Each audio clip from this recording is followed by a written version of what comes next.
नमस्कार दोस्तों, मेरा नाम है विमल सिंह। बालाजी स्टडी अड्डा में आप सभी का स्वागत है। बीपीएससी टीआरई 3.0 री एग्जाम और सभी करंट अफेयर जिसमें भी एग्जाम में आते हैं उन सभी एग्जाम को लेकर के करंट अफेयर करा रहे हैं टॉपिक वाइज। इससे पहले वाला टॉपिक नहीं देखा हो, साइड बाय बटन वीडियो मिल जाएगा। आज का हमारा टॉपिक है इसरो के वर्ष 2022 से 24 के प्रमुख मिशन। आगामी जो आने वाले मिशन है वो भी देखेंगे। इसके साथ साथ कुछ और भी टॉपिक इसमें कवर करेंगे। मल्टीपल टॉपिक हम एक साथ लेकर के चल रहे हैं ताकि कम समय में ज्यादा हम टॉपिक करा सकें। टॉपिक आज का बीपीएससी टीआरई के लिए तो बेहद ही महत्वपूर्ण है, क्योंकि यहाँ से क्वेश्चन चाहे टीआरई 3 का जो निरस्त हो गई थी परीक्षा वो उठा करके देखिए, या जो अभी 2 दिन पहले ही आपका परीक्षा हुई थी हेडमास्टर की बीपीएससी में, यही क्वेश्चन आपसे पूछा गया था इनसेट 3DS करके, कि इसकी तारीख पूछी गई थी कि कब प्रक्षेपण हुआ था। और पहला ही देखिए यहाँ से स्टार्ट भी हो रहा है 17 फरवरी 2024। आपको पेपर सॉल्यूशन कराया था, देखा होगा, नहीं देखा हो देख लीजिएगा।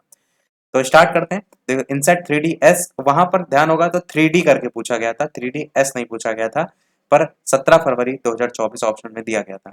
तो GSLV F14 के द्वारा इसको लॉन्च किया गया था। ये हमारा पहला हो गया। दूसरा है एक्सपो सेट मिशन।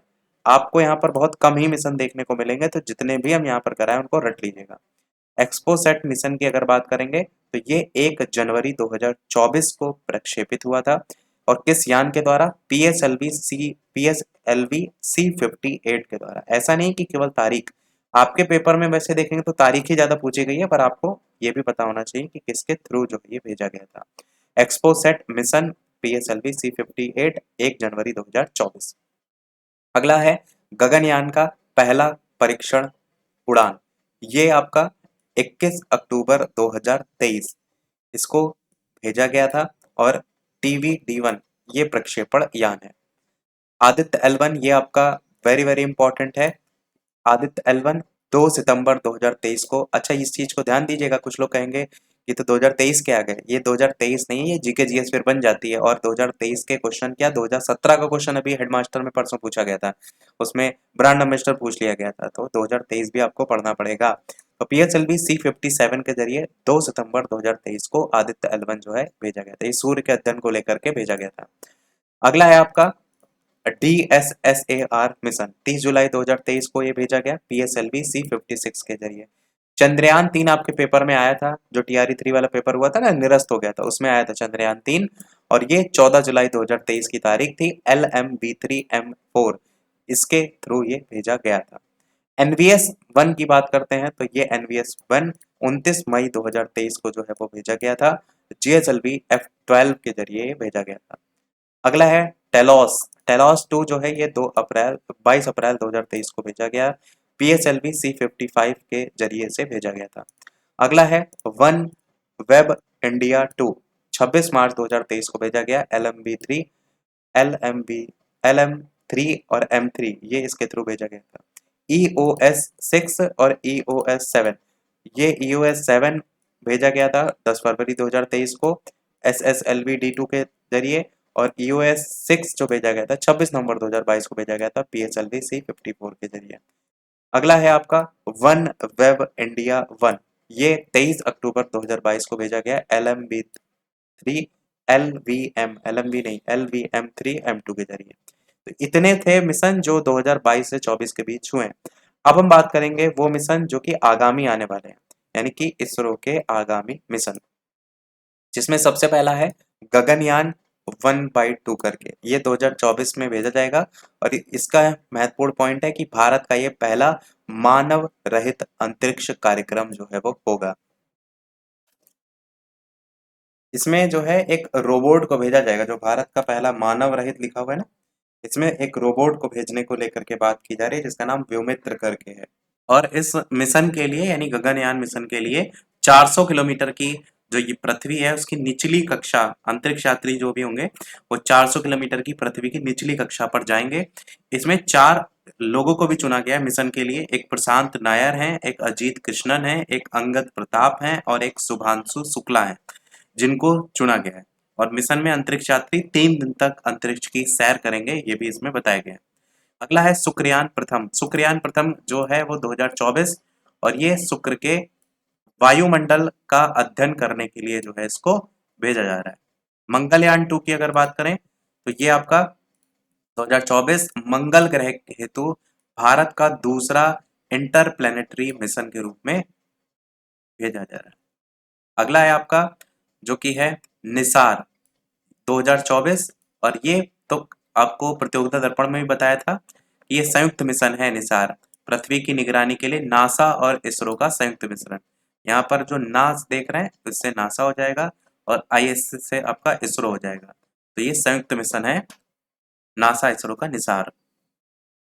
तो इतने ही हैं। अब बात करते हैं हम हमारे अगले टॉपिक की तरफ, जो कि अगला टॉपिक है हमारा विश्व के प्रमुख कंपनी के CEO. Video like share subscribe जरूर करते रहिएगा। जो भी चैनल पर नए हो सब्सक्राइब करके नोटिफिकेशन बेल ऑन कर लीजिएगा ताकि नोटिफिकेशन आप तक पहुंचता रहे, और लाइक सभी लोग अवश्य कर दीजिएगा, मोटिवेशन हमें मिलता रहे। तो सबसे पहला यहाँ पर एप्पल की बात करते हैं। एप्पल के तो सभी जानते हैं सीईओ टिम कुक हैं। अगला माइक्रोसॉफ्ट के सीईओ कौन है? तो माइक्रोसॉफ्ट के सीईओ हैं सत्य नाडेला। कई आपने इंटरव्यू वगैरह भी देखे होंगे इनके। सीरम इंस्टीट्यूट ऑफ इंडिया की जब बात होती है तो फिर वैक्सीन की बात होती है, और वैक्सीन की जब बात होती है तो नाम देखने को मिलता है आधार पूनावाला। अगला टाटा सन्स या टाटा ट्रस्ट, इसके अगर देखेंगे तो यहाँ पर आपको देखने को मिलेंगे टाटा सन्स के Natarajan Chandrasekaran, Tata trust Siddharth Sharma. Master card के जो सीईओ हैं वो कौन है? वो हैं आपके माइकल माईबैक। संसद टीवी की अगर बात करते हैं तो इसके यहाँ पर देखेंगे तो ऊपर सीईओ की बात की गई है। संसद टीवी के रंजित पुन्हानी है। टीसीएस कंपनी जो आईटी सेक्टर से रिलेटेड है, टाटा कंसल्टेंसी सर्विसेज, तो उसके कौन है? तो उसके हैं के कृतिवासन। अगली भी आईटी कंपनी है इन्फोसिस, इसके कौन है? सलील पारेख। अगला है गूगल अल्फाबेट आईएनसी या गूगल के तो सुंदर पिचई।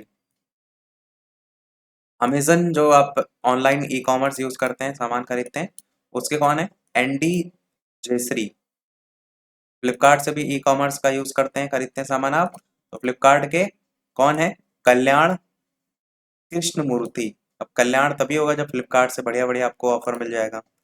अगला है आपका फेसबुक। फेसबुक के कौन है? मार्क जुकरबर्ग, ये तो सभी को पता ही है। ट्विटर का जो अब नया नाम हो गया वो एक्स हो गया है, परंतु सीईओ की जब बात होगी तो आप कहेंगे ट्विटर के कौन है? Linda Yaccarino. और जो एलन मस्क थे उनके द्वारा खरीदा गया था ट्विटर को, उसके बाद उनकी कंपनी थी स्पेस एक्स, उसी के नाम पर इसका जो है नाम उन्होंने एक्स कर दिया। इंस्टाग्राम के कौन है? केविन सिस्ट्रोम है इंस्टाग्राम के। व्हाट्सएप के कौन है? विल कैथकॉर्ट हैं। मेटा इंडिया के सीईओ कौन है? मेटा जो है वो फेसबुक का नाम, ऊपर देखिए फेसबुक है, परंतु मेटा इंडिया में आपका फेसबुक इंस्टाग्राम व्हाट्सएप इसका एक मतलब संगठन के रूप में देखने को मिलता है। इसके हैं संध्या देवनाथन। यूट्यूब के कौन है? यूट्यूब के हैं नील मोहन। और ओपन एआई की अगर बात करेंगे तो इसके हैं सीईओ सैम ऑल्टमैन। ये हमारे सीईओ भी समाप्त हुए। अब बात करते हैं अगले टॉपिक की तरफ, जो कि है भारत का 75वां गणतंत्र दिवस समारोह 2024 वाला। मुख्य अतिथि इस 75वें गणतंत्र दिवस पे कौन थे? इमैनुअल मैक्रोन थे, जो कि भारत के राष्ट्रपति। और राज्य या केंद्र शासित प्रदेश श्रेणी में सर्वश्रेष्ठ जो झांकी का अवार्ड मिला था वो किसे मिला था?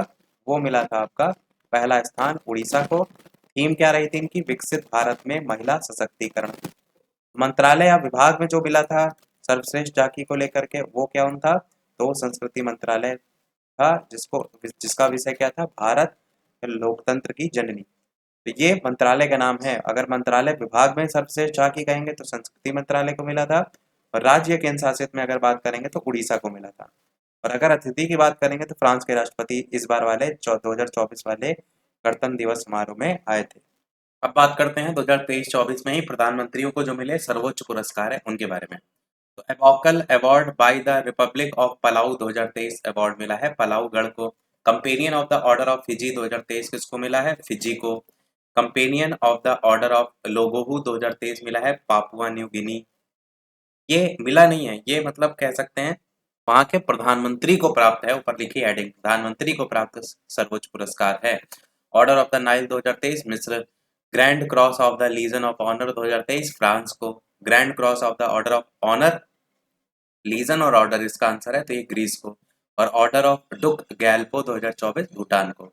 अब बात करते हैं डिक्शनरी द्वारा चयनित वर्ड ऑफ द ईयर को लेकर।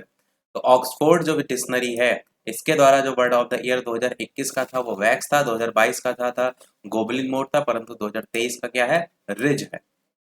मरियम वेबस्टर जो है, इनके द्वारा जो 2023 का है वो ऑथेंटिक है, और 2021 में वैक्सीन था, 2022 में गैस लाइटिंग था। कैम्ब्रिज की अगर बात करते हैं तो कैम्ब्रिज के द्वारा 2021 में एनएफटी, 2022 में होमर, और आपका 2023 में हेलुसिनेट। उसके बाद आपका होलिंस के द्वारा प्रिजर्वेंस या परमास्क्राइसिस एआई 2023 का। और डिक्शनरी.com के द्वारा अगर बात करें तो इनके द्वारा एलाइसिप वुमेन, और यहाँ पर भी हेलुसिनेट को ही चुना गया। तो यहाँ पर कैम्ब्रिज के द्वारा भी चुना गया है, डिक्शनरी.com। जो सबसे ज्यादा पूछा जाता है ना, वो एक तो ये आपका ऑक्सफोर्ड वाला पूछा जाता है, और बाकी आप देखेंगे तो डिक्शनरी.com भले देख सकते हैं, बाकी ज्यादा नहीं पूछा जाता। ज्यादातर ऑक्सफोर्ड का ही देखेंगे आप, या कैम्ब्रिज भी वगैरह भी है, पर ज्यादातर ऑक्सफोर्ड है जो इन सभी में सबसे इंपॉर्टेंट अगर कहा जाए। तो चाहे तो इसका वैक्स और गॉबलिन मोड 2021-22 का भी देख सकते हैं, पर 2023 का तो एटलीस्ट पता ही होना चाहिए। तो सारे हमने आज के जो पार्ट थे वो करा दिए। वीडियो को समाप्त करने से पहले जो भी चैनल पर नए हो, वीडियो लाइक शेयर सब्सक्राइब अवश्य करते रहिएगा। अभी आगे आगे और भी चीजें करंट अफेयर के इसी प्रकार टॉपिक वाइज देखने को मिलेगा, छोटे छोटे वीडियो में, पर ढेर सारी चीजें एक साथ करा रहे हैं ताकि आप याद करते हुए चले। ये प्रश्न वीडियो को समाप्त करने से पहले आपसे भी कि हाल ही में किस अभिनेता को लता दीनानाथ मंगेशकर पुरस्कार 2024 से सम्मानित किया गया है? अक्षय कुमार, शाहरुख खान, अमिताभ बच्चन, रणबीर कपूर। ये क्वेश्चन करा चुके हैं, उसी को ही रिवाइज के तौर पर आपसे बार बार हम क्वेश्चन उन्हीं क्वेश्चनों से पूछ रहे हैं। ये वीडियो नहीं देखे होंगे करंट अफेयर वाले तो अवश्य प्लेलिस्ट में देख लीजिएगा। आज के वीडियो में इतना ही रखते हैं, अपना आंसर वीडियो के मेन कमेंट बताइएगा। मिलते हैं फिर अगले वीडियो में कुछ नए प्रश्नों के साथ, नए टॉपिक के साथ। तब तक के लिए सभी को नमस्कार, जय हिंद।